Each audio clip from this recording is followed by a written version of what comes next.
Merci. Dans la discussion générale, la parole est au président Hervé Marseille pour le groupe Union centriste.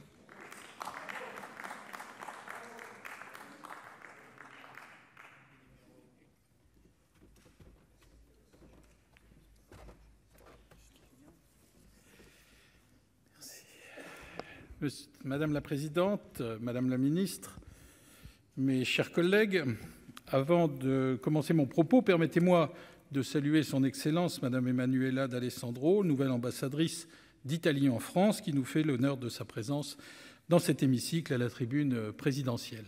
Merci, Excellence. Connu sous le nom de traité du Quirinal, le traité de coopération bilatérale renforcée entre l'Italie et la France a fait l'objet de nombreuses et longues négociations. Après une crise diplomatique et une crise sanitaire, il a finalement été conclu le 26 novembre dernier au Palais du Quirinal. Ce traité vient sceller une relation dense et privilégiée, une longue amitié entre nos deux pays. Comme vous le savez, l'Italie et la France font partie des pays fondateurs de la Communauté européenne du charbon et de l'acier, puis de la Communauté européenne économique. Depuis l'origine, l'Europe, on le voit bien, c'est aussi l'énergie. Le traité de Rome, signé en 1957 dans la capitale italienne, est d'ailleurs une reconnaissance du rôle essentiel joué par l'Italie dans la construction du projet européen.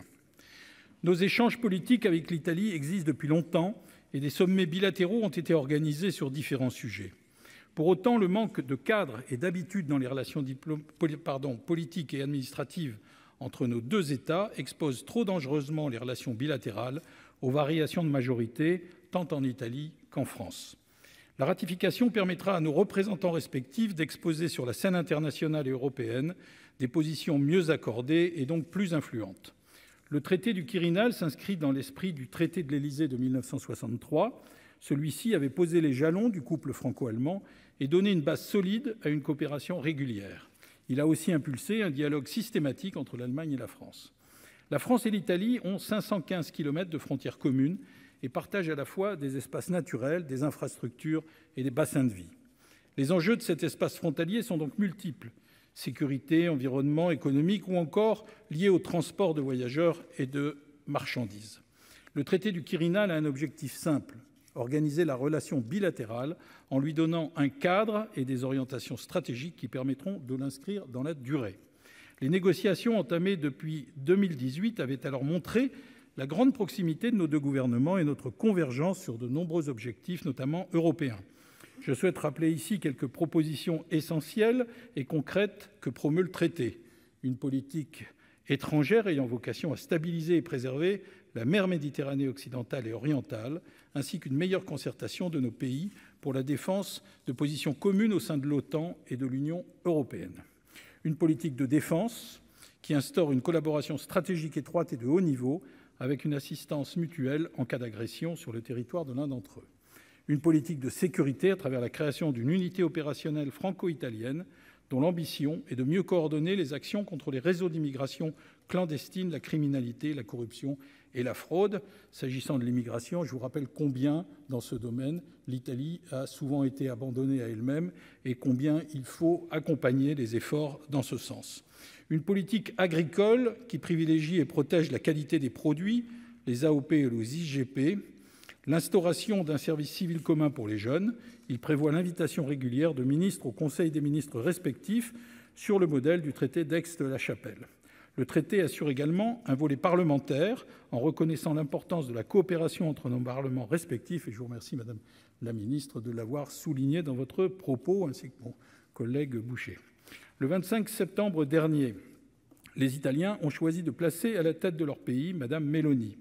Madame Meloni avait alors déclaré à propos du traité du Quirinal que c'était un acte qui n'était pas démocratique car le Parlement italien n'avait pas été consulté et qu'il servait avant tout les intérêts français. Elle avait même dénoncé un impérialisme français et lors de l'examen de la ratification au Sénat italien, le rapporteur l'a cité, le parti Fratelli d'Italia et ses alliés ont voté contre la ratification du traité ou se sont abstenus. On considérera qu'il s'agit de péripéties de campagne, même s'ils sont préoccupants. Cette position peut faire naître des doutes sur la mise en œuvre de l'application du traité.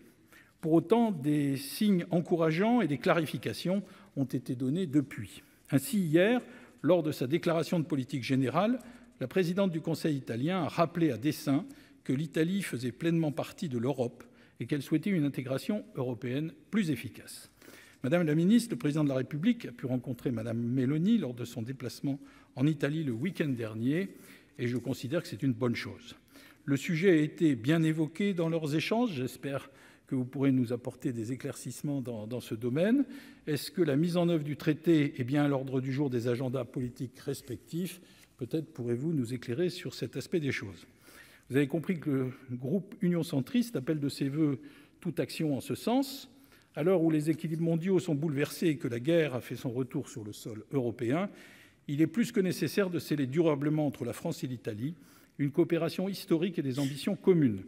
L'impulsion décisive du gouvernement de M. Draghi et le précieux concours du président Mattarella ont abouti au traité du Quirinal, qui ne doit pas être ralenti pour le bien de l'Europe à laquelle les deux pays travaillent depuis longtemps. Madame la ministre, mes chers collègues, le groupe Union centriste, bien sûr, votera favorablement à la ratification de ce traité et je vous en remercie. Merci, Monsieur le Président.